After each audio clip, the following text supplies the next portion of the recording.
Thank you so very much.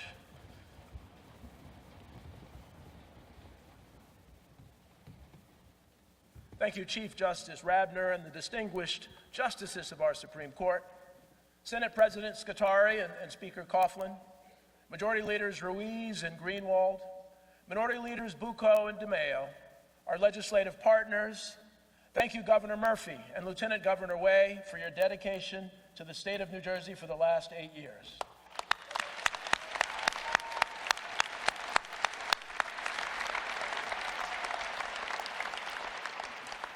And to the late Lieutenant Governor Sheila Oliver, who was a mentor to me for many, many years.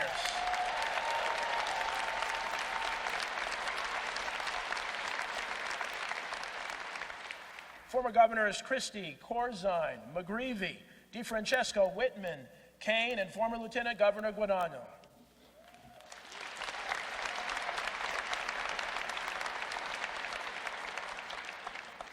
Members of our congressional delegation, and most importantly, the Governor-elect and soon-to-be Governor Mikey Sherrill.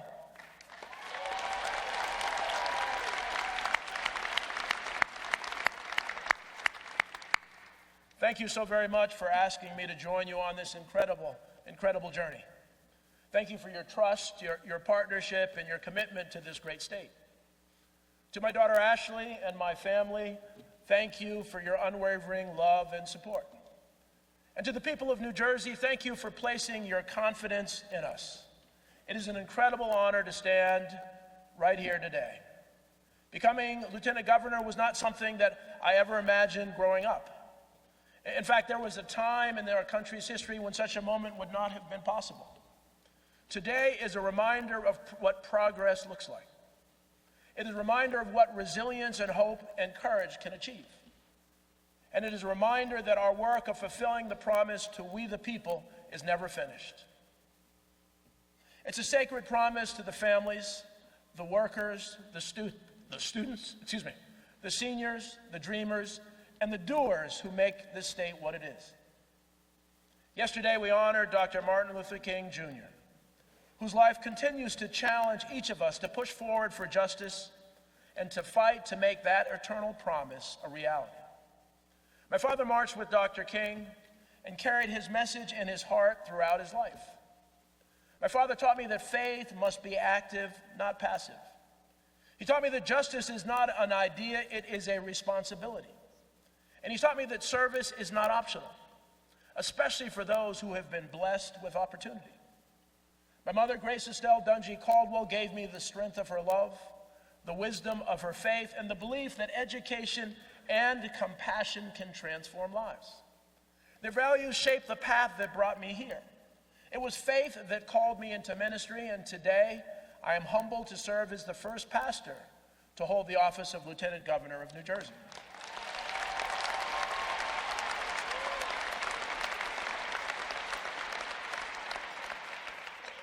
It was justice that led me to serve on the school board and eventually to lead a college. Because I believe education is the key to opportunity and the foundation of a fair society. It was service that inspired me to help small businesses and community organizations, the churches, the nonprofits, the family-run shops, the people who keep neighborhoods strong and who make our communities come alive. My parents taught me that we must support those who too often go unseen or unheard. They taught me to champion small organizations, small businesses, and hardworking families who carry the weight of our communities on their backs. Proverbs chapter 31, verses 8-9 tells us to speak up for those who cannot speak up for themselves, defend the rights of the poor and needy. This verse is more than scripture to me. It is a promise I make to you today. It will be my guiding principle as your Lieutenant Governor. It is because of these convictions that I was excited to join Governor Sherrill in leading the state. I've seen firsthand her incredible dedication, her discipline, and her unwavering commitment to the people of New Jersey. I've seen how she has dedicated her life to upholding the Constitution. I know we share a belief that every resident, every child, every family deserves a real chance to thrive. Together, we will work tirelessly to serve the state with integrity, with accountability and compassion. We step into leadership at a time of deep national division and growing anxiety. We have witnessed attacks on rights, freedoms, dignity, and truth. We have seen vulnerable communities targeted and democratic institutions threatened. That is why I am deeply honored to serve not only as Lieutenant Governor, but also as Secretary of State, with the immense responsibility for safeguarding our elections and protecting the right to vote. Amen.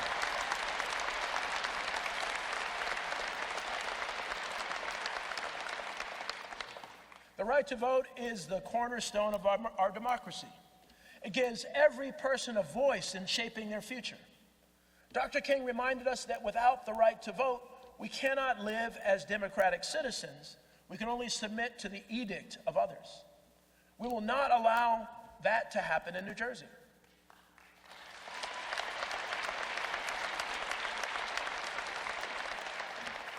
Our administration will defend voting rights and protect the integrity of our elections and ensure that every eligible New Jerseyan can participate freely, safely, and confidently.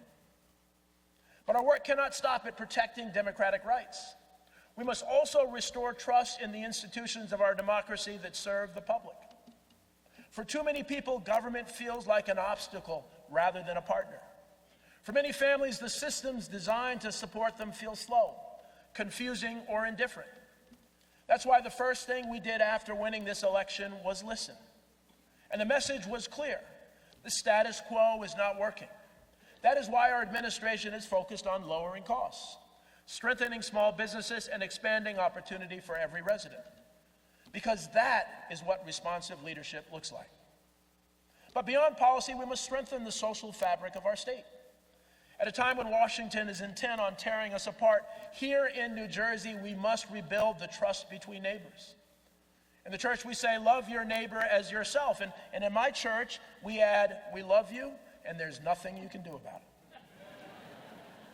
Loving your neighbor means respecting their dignity. It means valuing their humanity. It means creating a state where everyone belongs, regardless of who they voted for or whether they voted at all. As your Lieutenant Governor, I promise to work for you, to fight for you, and to help you pursue your dreams. It's worth noting that both our state constitution and the U.S. Constitution begin with the powerful promise and powerful words of we the people. The promise that all of us deserve to live the life we dream of. And turning that promise into a reality will be the guiding principle of our administration. From Trenton, we can show the people of New Jersey and the rest of the country what good, effective, and responsive government looks like. New Jersey is uniquely positioned to lead the nation forward. We are one of the most diverse states in America. We have world-class talent, innovation, creativity, and determination. We are home to families who work hard, who dream boldly and refuse to give up. I believe that with all my heart that our best days are ahead of us. And I believe that together, with a strong sense of faith, justice, and service, we can build a New Jersey where every resident has the chance to flourish. Thank you for the privilege of serving as your Lieutenant Governor. Thank you for trusting me as your Secretary of State, and thank you for believing in a future that is brighter and more hopeful for all. May God bless you. May God bless the great state of New Jersey, and may God bless the United States of America.